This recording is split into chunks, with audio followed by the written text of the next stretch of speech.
akkam wajjin ciiftee beektaan jedheen dursa birrii 50 kiniin isaa daanama dhoowwu isa bitattee dhufti wajjin ciisuu osoo hin barbaadin ofii ishiitiif narratti baatee narra ciifti narra kadhee palastamoolii dhamuma inni daanama dhoowwu sun ijoosa tokkitti liqimsan san ani birrii kanin silkii bituuf miti isa biteef hin beeku ishii bitatee dhufanaan jedhe kiniini sana bitattee dhuftee dhoo garaatti sitti baatte wennaan erga godhee ka'ee fuuldura kootti liqimsiisa jedhe. Bayyesuusim anchiin qoostamoo dhugaa. Ayyaan tukunoo balaan makiinaa nattaa dhufu siin hin jedhu ani gammee kirola otoo miidhaan itti bilbilee dhaggeeffachiisa sagalee. Maal jettee burtee bilbila biraa hin deeme barriin baduudhe. Godhee ka'ee kanas paalastoo bilbila naa bitan jenne ganne tegisti. Gammee bilbila naa bite bilbila miti takka daaboo birrii 5 biteef hin beeku paalastamoolii ijoo maanni maqaa isaa sannaa seeksii godhanii liqimsan sana natti maaka.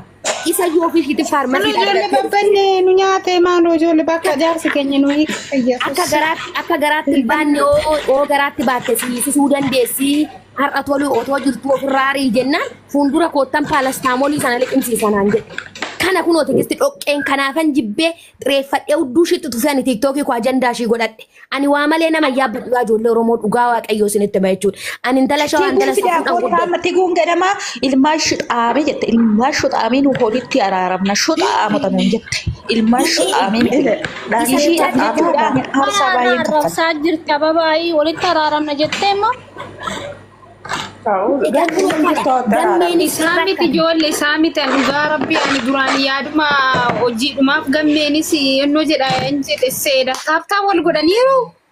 Taaptaa wal godhaniin maaliin naanchi mana qaba bar gammeen mana isaatti hidhattee irra yaabbattee korti kiniinii fuuldura koottan liqimsiisa jedhe ani sitti baattee gudiisi gootiin jedheeni. Anchi boru dubbiin kun soba taanaan burtee ilaalsi dhiba hin beektaami. Anchi ani waan sobaa gadi bahee waraabama sagaleen kee waraabama nu nyaate rabbi bakka biyyeessus. Abbaan barbaadde sagalee koo waraabdu dhaggeeffadhu ani waan sobaa miidiyaa irratti bahee dubbachuu miti hiriyaa koo keessa himuudhaan dhaqee faanan dubbadhu kana bichaa na dhaggeeffadhu. An dubbii sobaa ajandaa godhadheen ba'anii dursa viidiyoon hojjenne ture jala xaarra'een gammeetti botomiidhaan burtee kun muuti qabatan ala dubbatina namni tokko burtee gammeen maaliidhaan voisii ergee voisiidhaan moqaama voisiidhaan ergine ana gaafa tigistoo fan ajjeesa jettee boochu sana ganamani dubbii arragaaggaxuudhaa jedhee botomiidhaan bilbileef. Maalinni gammee akkamitti akkana gootaa maalinni tigisti maal taateen jedheen ani miidiyaa oduu miidiyaa fudhadhee sooshaal miidiyaatti gadi hin ba'u na dhaggeeffadhu uumama koo keessatti waan kanan jaaladhu jennaanii burtee ani maalan godhaa anumaa sammuun na dhukkubee hirriba dhabee tanan jira rafuu dadhabee anis hojii koo dhaabuuf ni mataan na naanna'ee jedhe gooftaa koo maalinni rakkoo maa mataa of naannessitaa maal rakkatte atoo hojiidhaaf biyyaa baate kan dhufte hojiidhaafi. Atoo muriin kee ganaadha yennaan maalan godhana sodaachifteeti ofan ajjeesanaan jetti andoon kunoo asiinan kaasin ciiseen jira jechuudha maalan jedheeni deemi poolisii beeksifadhu bakka ofirraa kutin jedheen yoon ofirraa kute ofan fannisa jettee maalan godha burteenaan jedhe ofaa fanniftu siimaan si galcheree xeqqemaa jettu kan ishiin duutu mana madaamitti kanaa poolisii qabatee dhaqe miskiin wallaahi kanaa poolisii qabatee dhaqe miskiina dhugaa waaqayyoon siin jedha umuriidhanis baay'ee daa'ima gammeen akka hargasaa argitan kanaa miti. Baay'ee nama niitii qaba burtee koo innis akkas gochuun qabu muriinis xiqqaawoo ta'e amma taaptaa bol gochaa jiran tigistii fi gammee jetta gaa burtee. Taaptaabii maaliin ni jootoo taaptaabii gochuu maal isin gowwaadha moo isinitti fakkaatu joo adurree fi hantuunni wal bira gaanii nagaadhaan wal biraa deebi'u moo. Garuu gaaf tokko tigistime akkana jette ani nan sodaadha isaanuu hin amanuu yookaan viidiyoo yookaan laayiviin bana makiinaa isaanii keessattuu jette. Miti yeroo tokko. Miti dhugaadha isa oduu shii fotoota ganama sakkana jette laa geeffadhu burtee ani ganama sanan dhaqee tigisti jalaani daabboo toon kennuu maaramii haadha cinqitti as baaste jechuudha inki jibditu ni dhalaan bookoo kadan ishee guuraan maal abbaan isheen na tuffattee baadiyyaa raarabaa nama kakattu namanina nama kaka ani dhugaa waan biyya irratti jedheen bahu tigisti dhoqqeen abbaa manaa biyyaa qabdi ilmoo lama diqaalaa lama Inni olitti sin dhaggeeffadha inni olitti sin naqe haqa qabbalee olitti sin diraa jira. Shukaayii gaafa sin turre sin naqeeffachaa jira. Isa maal wadaraa rabbii is burtee daa'iman qabduudhanii staffuudhaan uffan dasnan jedhu wanni ta'e Yesuus. Burtee ajjitaasis kaawwan moo daga fixatee dinqicha. Maal nutti himtu way maaliif sodaattanii egaa dhugaa Sodaa miti waan hin jirre soo haasofne rabbii ku gaarii waan hin jirre kinoo dawwalee tan jetteeti gammeetti dawwalee isin nama sin sobu malee nama dhugaa isinitti dubbatu laan dhaggeeffadha namni nan jiraachiftu hin jirtu ofii kooti kan of jiraachisa dhugaarraa immoo kokkee koo kuttee falaqaanatti kutta malee dhugaarraa ni liqin jedhu dubbii sobaa immoo 5 saantibiitti siin dabalu akka ati na jaallattuuf soban dubbadhu waan tafe haafu malee kana naa beekuu qabdu. Kompiitii kitaabaa Maa farri kadhee ba Yesuus dhimma isaanii kanarraa baradhaa amma warri miidiyaadhaan baatee dhiira wajjin walitti riiqattuun hanoo baradhugaa gudiin kee akkatti gaddii gahamee dhirsi biyyaa sulti ba Yesuus sirri kadhee Waamee jalduun taasoftu jalduu wal gachaa Ani erganeerume waggaan 3 gooftota koo ani jaarsan qaba gammee keessan mukatti kutaan jaarsan qaba abbaa manaan qaba samaaniyaa farrameen qaba shi dhiira namaatti mar'adhu Burtee dhugaa malee dubbachuu dhiisa. Zim jedhii natti birtee. Hiyyeessa waan qabne jaaladhee tana wajjin sooromee wajjin hojjechaa jiran ishii dhiira makiinaa qabdu dhiira mana qabduu fi dhiira muka qabdutti dhaqee hin diraman intalli mangistuu baay'isaa ishee. Saroota nana gammee jaalatte. Nan tokko gammee na duran beektu tokkittiin keessoo sooshaal miidiyaan bariin hin gammee beekashi. Qoyaan nagarra waan gammeen niitii qaba niitii qabaa jedhan dhuguma niitii qabaa gammeen argineen beennu. Maaloo tokko hin qabaa jechaa jiru hin beekan. Gammeen ijoolletti daariidha biyya keessaa gammee sabboonaadhi nuura dhiisan jedhi hinde. Biyya keessaa qaba. Isaan ammaan biyya keessaa amma kooka biyya keessaa feera.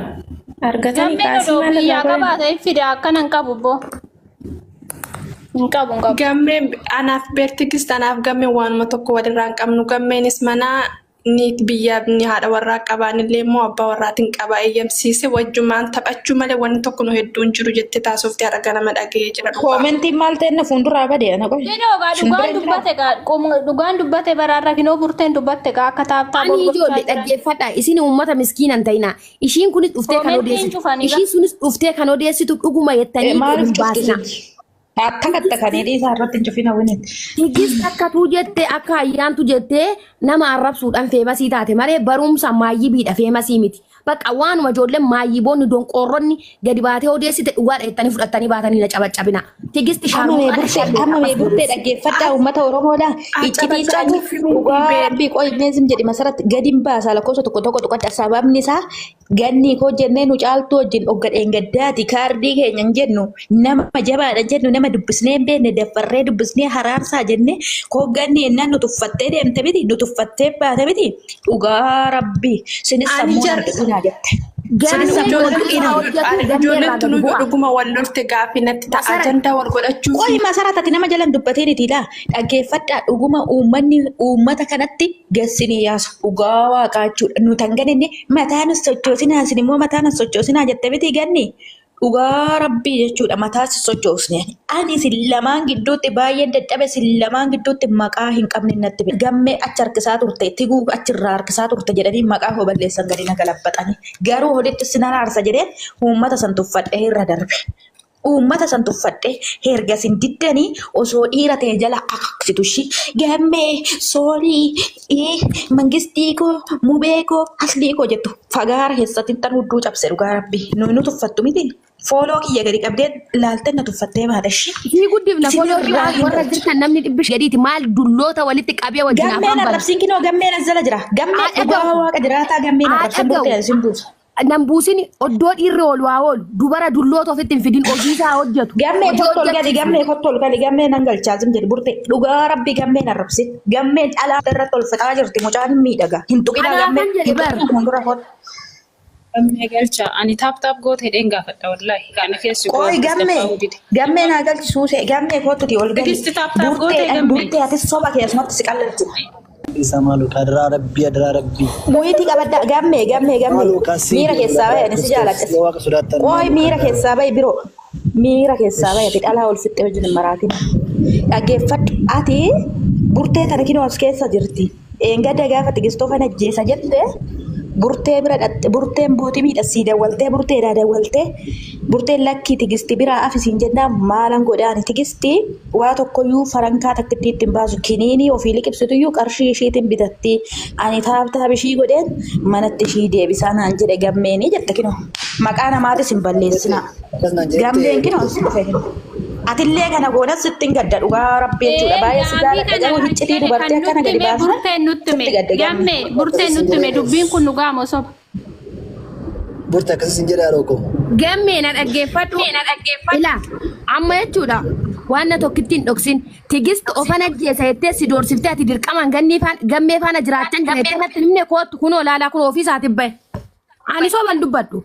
Ofii ishiitiif na doorsiftee wajjin jiraachuu baase moo nyubbaase gammee qoy ofii namni takka gammee gadi hin baasin akkoo gammee seerri naddote. kootu deebi. Ofii baay'ee sodaatee jibina waan hin jiru maqaa isaas hin balleessina ani gammee namni maqaa hotu kan jaalatu. Yoo soba ta'e gammee maqaa balleessinaa ijoollee yoo soba ta'e yoo dhugaa ta'e immoo mucaan kana godhu. Gammee as gaddaddee wajjin hin jiraachaa jirtan as borus kan amanuu qabdu.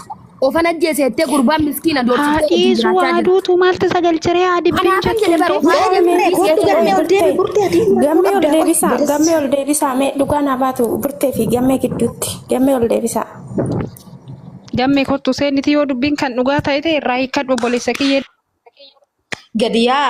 Gadi baa ol dhaggeeffachuu iddanii ati nama gaariidha jedhu osoo haqa namaa nyaadhu jettee mormitu gaarummaa kee malee hammeenya kee argeen beeku kottu ol galee ofirraa dubbadhu ofirraan dubbadne taana uummanni ajandaa si godhata bultii keetii jireenya keetii hiikkama dhugaa rabbi jechuudha kottu ol galee.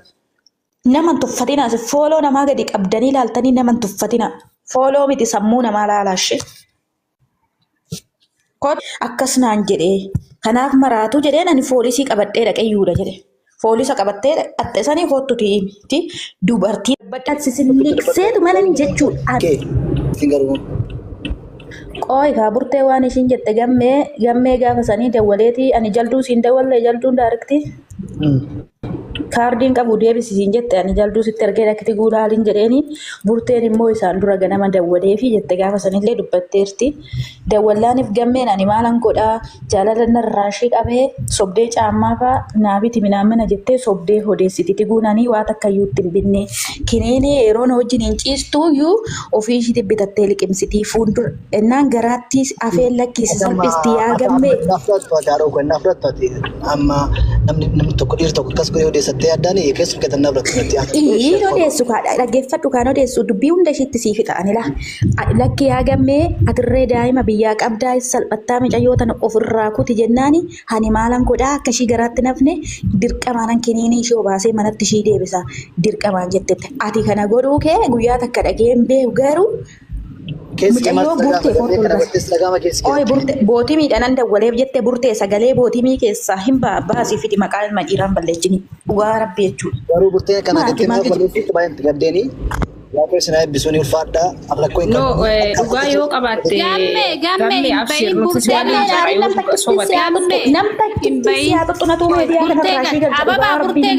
burtee galchitoo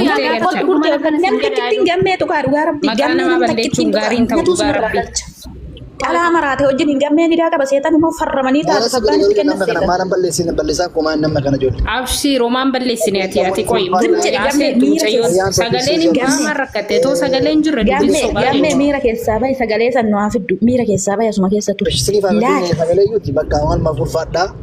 Rakkoo hin qabu. Hin bayin ati soo akkuma tiguu fi ganniin na tuffatanii. Tungguuf ganniin araaramaa jennaan na tuffatanii yaa'anii keessan irra na didanii atis naman tuffati dhaabbadhas keessa kun. Dubbiin jira dhiisaa bakka. Hin jirte atirra hin jirte. Ababaa dhageessitani maaliif hin galchine burtee maaliif ganama darbitan qoysin nde? Eessatti Moodiitarri erga irraan galchitu mul'atu uummanni akka jirutti gastii ergata. Jettee har'a maqaan kee kun gadi ba'uun nan gadde dhugaa rabbi. Nan gadde kottu jalduus galchi jalduunis rakkoo mataa turte bakka bakkatti itti sobdeen.